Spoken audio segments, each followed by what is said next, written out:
Welcome to Energy Stew. This is Peter Roth, your host. And I really wanted to talk about our challenges in life in this show. We all have them. Surprise. Maybe you didn't think you had any. Well, maybe you're very rare. But in the meantime, as I love to talk about cards, playing cards, the 52 card deck, with a master about 52 card deck, who's written a book called Play Your Cards Right, Alexander Dunlop. Welcome back to Energy Stew, Alexander. Peter, thank you for having me as always. It's a pleasure to talk with you. Thanks for having me. Sure. Yeah, and I really wanted to talk about challenges. And recently you showed me a chart that is fascinating because it contains challenge cards and gift cards along with our birth card. So if we know what our birth card is, and let's talk about that quickly so that people can go to your website and find their birth card and other information. So can you send people to your... Oh, the link? Sure. So the website, it's a nonprofit organization that I started called Life Elevated. And the website is lifeelevated.life. And right on the homepage, there's an orange button. You click to find out your birth card, and it'll take you to a page on the site where you can enter your date of birth, and you'll find out a short reading of your birth card, and that'll get you started. And then from there, as Peter mentions, I've written a book. I also am now offering a free digital version, a condensed version of my book, so you can download that as well. That's wonderful. So I just want to start off, though, talking about how meaningful these cards are in people's lives, because this last weekend I had a chance of spending time with a close friend's son and his two sons. He has three sons. Two of them were with him. They're young teenagers. And I was able to sit with all of them and talk about the birth cards of each member of the family, because it's easy to find that out. Anybody can. And understand why each member of the family is the way they are.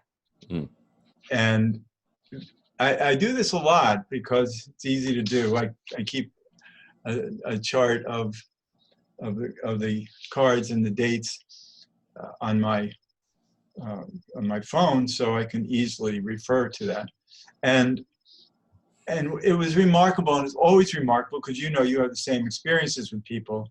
They get it, because these cards are always right to the point of our personalities, and we understand each other in ways that we weren't clear about before, because this creates clarity.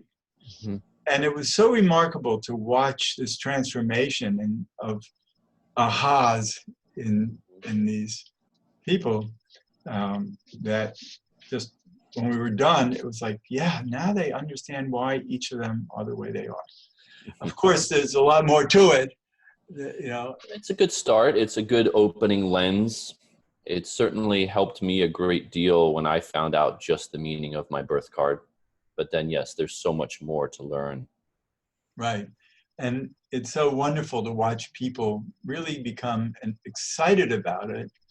My friend's youngest son couldn't wait to get home and get on your website and learn more about all of this. Oh, wow. So yes, some people are really curious, and I found some people just don't want to know. A lot of people aren't interested in self-discovery. Unfortunately. Yeah, but let's work with the people who are interested. I think that makes more successful people in life. The more you are willing to work on yourself and know yourself, the better your choices in life can be. It's true. Yeah. So I want to focus on on challenges, gifts and challenges, because each birth card has a particular gift and a challenge. Although That's right. I noticed that there are a couple cards that don't. The Jack of Hearts and the King of Spades don't seem to have. The Jack of Hearts, the King of Spades, and the Eight of Clubs don't have the same soul challenge or soul gift that the other cards have. They're a special class of three. That's the Trinity, the Holy Trinity, the Father, Son, and the Holy Ghost. And does that make them happier or have a simpler life because they don't have a direct challenge? Not necessarily. They can be more stuck and more stubborn. Okay. The way that the energy flows through the challenge, and it's like a circuitry. And so we have our primary pattern, and there's an energy that gives to us and then an energy that we give to, and it's like a circuitry. And so there's a flow. So it's always moving in that direction. The gift is giving to us, and we're giving energy to the challenge. Those three, they're fixed. And so they can be more like immovable and strong, right? Positively speaking, but negatively speaking, stubborn and, you know, unyielding in a negative way. So interesting. So nobody gets away scot-free. That's why we're here in the school of life. So I want to go over these cards, some of these challenges. Yes. Because one of the cards that came up this weekend, and I thought of you right away, because it was the Seven of Diamonds. Mm-hmm. Okay. The Seven of Diamonds has a gift card and a challenge card that are the same. Yes, and then there are 4 cards that have the same gift card and challenge card. And that's the Nine of Hearts and the Seven of Diamonds. They are a soul twin pair. And the Ace of Clubs and the Two of Hearts is another soul twin pair. Oh, I didn't see that. Okay, so let's start off by recognizing that you're a Nine of Hearts. Right? My birth card is the Nine of Hearts. So that means in my case, the challenge of my life is represented as the Seven of Diamonds, but also the gift of my life is represented as the Seven of Diamonds. So there's a circular flow of energy from the Nine of Hearts. Yeah. So it's easy to talk about cards and just name them, but let's talk about meaning behind them. So Absolutely. what does that Seven of Diamonds do for you? Or well, what it does for me, we'll start there as a gift. The Seven of Diamonds would be magical manifestation of money, resources, abundance. So that definitely happens for me. I get magically provided for in financial abundance.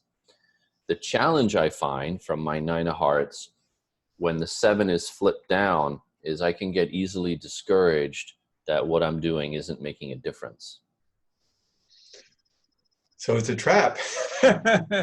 So and the way that this plays out, and this is true for all of the challenge cards and gift cards, is that if the birth card energy is in its lower vibration, then that challenge really shows up. So in my case, if my heart, Nine of Hearts, if my heart gets sad and deflated, then I start to think, well, it's not making a difference. You know, diamonds is things, the stuff of life, like what I'm doing isn't actually having an impact, isn't actually changing our physical reality. And then I can really get stuck in that challenge. Right, because I think of the Nine of Hearts as, since it's a 9, it's the last single digit number, it's seeking to have it all, seeking to fulfill yourself as much as you can. And then that comes to completion. So your life has a lot of completions in it. It does. And then you seek out new opportunities that have their own completion, but maybe not for 30 or 40 or 50 years. Well, I've certainly moved through through chapters in my life, 9-year cycles, you might even say. Right. And that's interesting, that it's 9-year cycles. So what's fascinating is that one of the people this weekend was a Seven of Diamonds. So they're challenge and gift card was a 9 of hearts. Yeah. So that would mean for them, they can they can feel betrayed, emotionally betrayed in life. That would be the challenge, like people letting them down. And then the gift of the 9 of hearts would be the kindness of strangers. People want to help them. So it's a mixed bag of Yeah. helping people and harming people. People who would Right. Well, harm. usually for 7 of diamonds, someone who they love intimately, family member, father, mother, sister, they feel betrayed by this person. And yet strangers help them for no good reason, apparently. They just like to help them. Interesting. Well, we might say that life is very serendipitous and we can't explain everything. Yep. Should we So talk about your soul challenge card and your soul gift card? I would love that. So my birth card is a 4 of clubs. Mm-hmm. And that's a difficult card because I'm always trying to get things straight. And it's a very challenged card because people want to upset my balance with what I believe in. Peter, you know what I'm going to say. All the cards are equally challenged. Yes, and all right, so I have mine. And but it has a gift. Absolutely. And the gift is the 6 of hearts. Mm-hmm. So what that means is that, to me, is that there's good heart in my life. Good heartfelt karma. Right. But it's selective. Because 6s are fussy about who they let into their hearts. It can be, but the way, so let's talk about the soul gift card. The way that it shows up is typically in the positive light. Right. So the positive light of the 6 of hearts is being at peace in your heart. So in other words, those people I'm choosy about show up. So Yes. I get to have the love in my life I need. That's right. And you have that loving support because the 6 of hearts is a very strong, straight, true love. So you have like a backbone of love and support in your life. It's true, right. And that's why it's fussy, because 6s really want what's true. Now here's a fun exercise that I try with people sometimes. If you had to count the number of people who you would say love you unconditionally, how many people would you count? Certainly my family. So how many? Well, there are others. There are close friends. And my immediate family, I don't know. Let's say altogether, even my 2-year-old granddaughter, I think, loves me unconditionally. Yeah. And immediate family, I don't know. Let's just say that it can add up to, with family and friends, about 10 people. Okay. I ask because that I've done this now with a lot of people. Whenever there's a soul gift card that's a heart card, I'll ask them, count up the number of people who love you unconditionally. And let's say it's the 6 of hearts, they'll count 6 people. Oh, no, I have more than that. So you have even more. So you're even more blessed. Yeah, I am. It's great. But beyond that. Well, this is important. Okay, so this is a nice, interesting segue. You mentioned right at the top of the show about people maybe not even realizing they have challenges. I've now been doing this work professionally for 10 years, and people I found are always aware of their challenges. Always. Whatever I show them, this is your challenge card in life. They're like, oh yeah, I know that one. And then when I say, here's your soul gift card, they're like, yeah, I don't see that one so much. Not so sure about that one. And it's this interesting human psychology that we're acutely aware of our challenges, but not so aware of our gifts. Right. And one of the great opportunities in life is to count your blessings. Yes. And live in gratitude. Exactly. And we don't do enough of that. Exactly. That's exactly right. And this soul gift card represents a gift of grace that comes freely. And many of us don't know how to welcome a freely given gift. We don't know how, and this is Interesting how limited we are. so you have this freely given gift of unconditional love from these people who support you. Yes. What I've found too is that the more we welcome our soul gift energy into our lives, the more we have wind beneath our wings and energy that's vital energy to power us on our journey. That's great.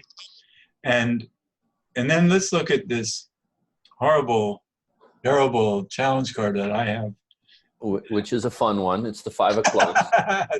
Not if it's a challenge card, but Well, the challenge of the 5 of clubs would mean being mentally restless.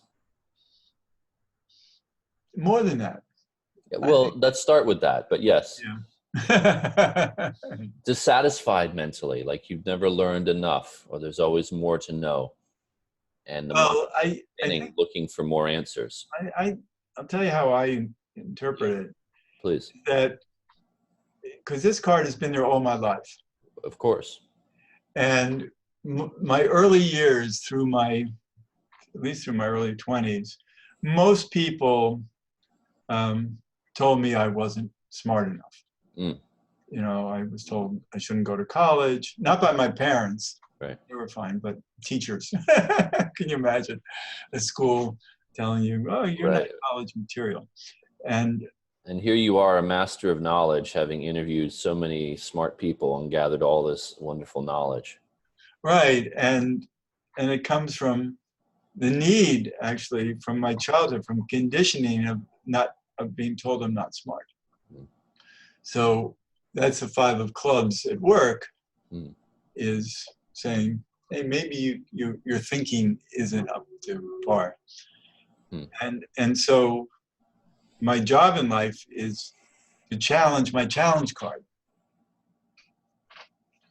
It can be. I'm going to suggest to you that where that's coming from, so we're going to have to go a couple layers deeper to show you where I believe that criticism is coming from that you're reflecting on.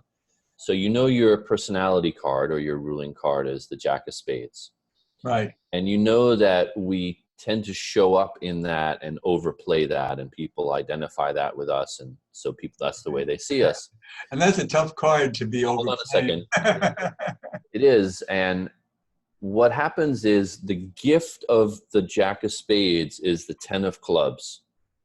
And the 10 of clubs is about being smart or smart enough and knowing your knowledge, having abundant knowledge. And people who are born to play the 10 of clubs often struggle with, am I smart enough? Do I really know enough? Yes, I know a lot of 10 of clubs that are really bothered by that. That's right. So where I'm going with this, and this is another thing I've noticed in my work over these years, is that people shame us and belittle us for the gift that we have, which is this terrible irony and terrible paradox that they belittle and shame us for the very thing that we're gifted to do. Well, it's part of the shadows of life that we're here for. You know, and so I've noticed that the things that people struggle with are often is accepting their gifts, because those are the very things that people told them they couldn't do or didn't have. And in your case, you have this gift of the 10 of clubs, which is having abundant knowledge, but the fear is I'm not smart enough. Right, and that gets provoked by the 5 of clubs that says, maybe you're not. Well, it gets provoked by the people around you, as you mentioned. It's the people around you not allowing you to have your gift or welcome your gift or trying to block you from receiving your gift. But it takes 2 to tango. Of course.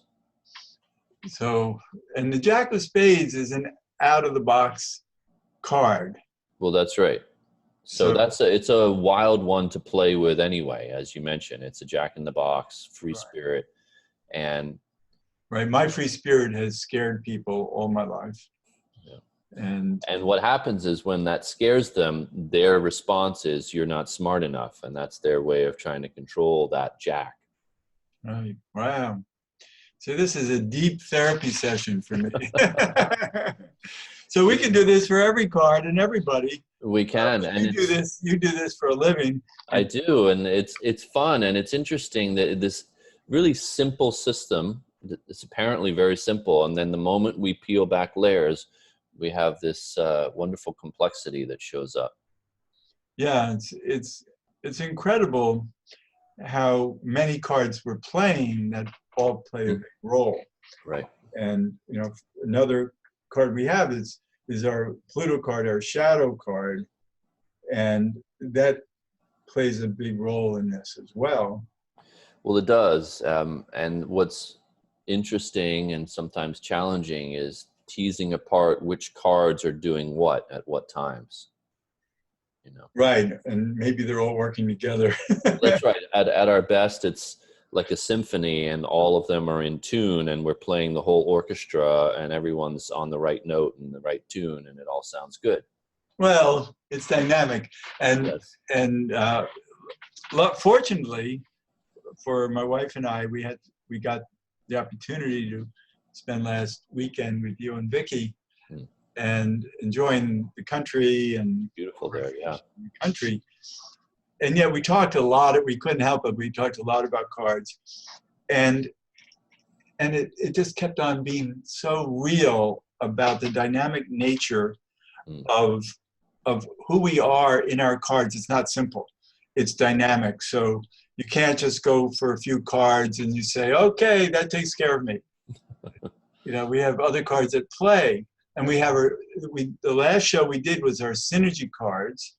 And that is, synergy are kind of like the hidden magic of who we are. It's right. It's a third card that plays at the top of our hand. Yes, that's right. It's like an overtone. It's like a harmonic overtone. Right.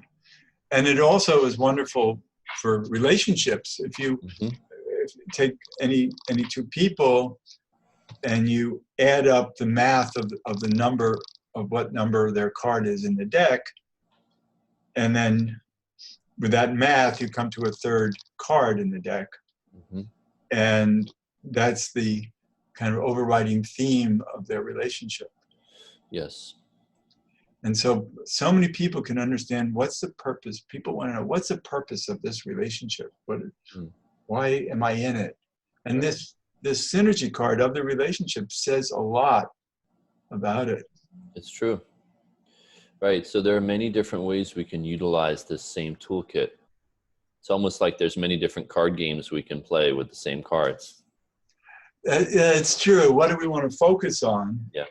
And it goes on. And it is, it really does. And if anything, I often tell people the thing to actually be wary of is going too far down the rabbit hole and trying to parse out too many different meanings of all the different cards. But that's why it's helpful to talk to an expert. Sure. Because you can be in a more objective mind. Yeah. Create more clarity for people. Sure. So, it's amazing because we've done so many shows together. We've done probably a dozen shows at this point. And there's never an end to what we can talk about. And I'm sure we could keep going. We could do a show on every card in the life path, the 13 cards. We've done that. One of the early shows we did years ago is that you actually gave a brief synopsis of every card in the deck, and you did that in one show. I did, and this is different what I'm saying now. This is the meaning of each of the 52 cards in the different 13 positions that they could be in. Because there's 13 cards in the life path. Right, so we all have a hand of cards. That's right, and they mean something different. Like when you have the 4 of clubs as your Jupiter card, it means something different than when the 4 of clubs is your birth card. Right. And so what we've been able to do in a lot of shows is talk about different cards, and people are getting at least a sampling, and maybe some of the cards we talked about are their cards or somebody they know. Sure. And so we can always do more shows talking about more cards, and I love that. We can. Yeah, because every card has incredible stories to tell us about how we are living our lives. That's right. And it's so rich. Yeah, we're getting near the end of the show. It's a map of reality, so we're looking at the map. Right. And what are you calling the cards? You have a new word? I am starting to call them the source cards. I love that. Go to the source. Yeah, they are the source. They create great clarity about who we are, Yes. and what we're here for. Yes. And again, we come back to your website is lifeelevated.life. Mm-hmm. And you're Alexander Dunlop. And I still am Alexander Dunlop. Yeah, even since the start of the show. Yeah. And otherwise, you might have to play different cards. Yeah. But your book is called Play Your Cards Right. It's a sacred guide to life on Earth. Mm-hmm. And this is always said. And you're quoted on the back cover of the book, as you know. Oh, I might have known that at one point, and then I lost track of that. I'm so grateful. Yeah, you gave me a wonderful testimonial, and I put it right there, right at the very first. I really honor that. That's so wonderful. Thank you. Yeah, you're welcome. Thank you.